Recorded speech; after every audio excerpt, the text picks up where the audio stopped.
The transition to Apple Silicon away from Intel changed every Mac for the better. Almost. But there are still a few areas of the computer industry that Apple doesn't compete in. These are the top 7 Macs Apple doesn't make. Let's start with number 7, a better mid-tier MacBook. So between the MacBook Air and the MacBook Pro, Apple makes another computer, also called the MacBook Pro, that has nothing in common with the real MacBook Pro. It is architecturally identical to the MacBook Air, except it has a fan. It doesn't get a Pro chip.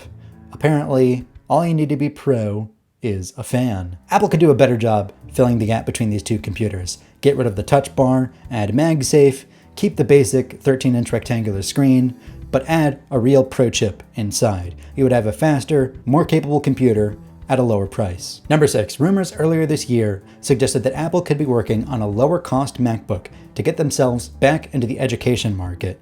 Now, considering the cheapest M1 MacBook Air is sold to schools for $900, I have a hard time imagining themselves getting down to the $200 to $300 range that Chromebooks are in. But if they cut a few corners, like giving a plastic shell and an A-series chip instead of an M-series chip, they could probably get it down to like $800 or $700. This could be a spiritual return of the eMac. Number 5. Now, Apple has some storied history building Pro desktops into weird shapes. The Next Cube from the late 80s, the Power Mac G4 Cube from the early 2000s, and the Mac Pro Cylinder from 2013. What all these computers have in common is that they tried to deliver top-of-the-line performance in a small, weird shape. The Mac Studio is the spiritual embodiment of these for the modern day, and it's the first one to actually be successful. But the problem is that it isn't a cube. It's actually just a taller Mac Mini, and it's really close to being a perfect half cube. But just imagine if it was a little narrower and a little taller.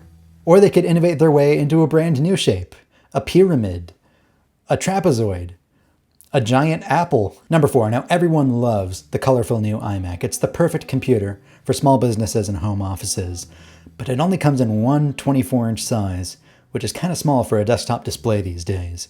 Now, Apple used to make a 27-inch version and a Pro version of the iMac. Imagine an upgraded iMac Pro that's not just bigger, but comes with a fully articulated stand and pen input using the Apple Pencil, just like the Microsoft Surface Studio. That would really be something. Number 3, the ultra-portable 12-inch MacBook was the right idea at the worst possible time. It shipped with a single USB-C port before the standard was really that widely adopted.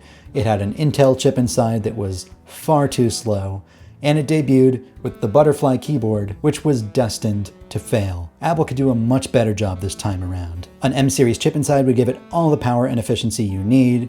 They could add MagSafe back in addition to the USB-C port, and in the years since, Apple has innovated their way into a keyboard that types when you type on it. It would be the perfect machine for the people who want the thinnest and lightest MacBook possible. Number 2, on the polar opposite side of the spectrum, there is a whole world out there of these extra large laptops that Apple doesn't touch. They're designed around full desktop class graphics cards, so naturally they have abysmal battery life and they're enormously thick.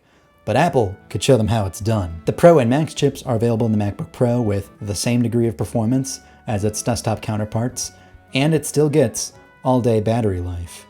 Now, Apple could build a MacBook Pro around the Ultra chip if they really wanted to. It would need a bigger cooling system, it would need a bigger battery, but it would be an absolute powerhouse. Now, just imagine if it came with a 17 or even 18-inch display, if it had a full-size desktop keyboard, and if the whole thing was anodized in black. It would sell like crazy. But number 1, more important than any change in form factor, Apple needs to make a MacBook with a cellular radio. You would have a persistent connection to the internet no matter where you go, in an airport, in a coffee shop, in a park, in the middle of a field, without the hassle of tethering to your phone. iPads and even Apple Watches come with cellular radios, so why don't Macs? Well, rumor has it that Apple and Qualcomm, the leading manufacturer of 5G modems, have a contentious relationship. Apple is supposedly trying to build their own 5G modems, but that could be delayed until 2025 or maybe 2026. So we might have a few years before we see a cellular MacBook. So what computers would you like to see Apple make? Leave them in the comments below. I won't read them. If you enjoyed this video, be sure to like and subscribe. I'm D. Griffin Jones with Cult of Mac.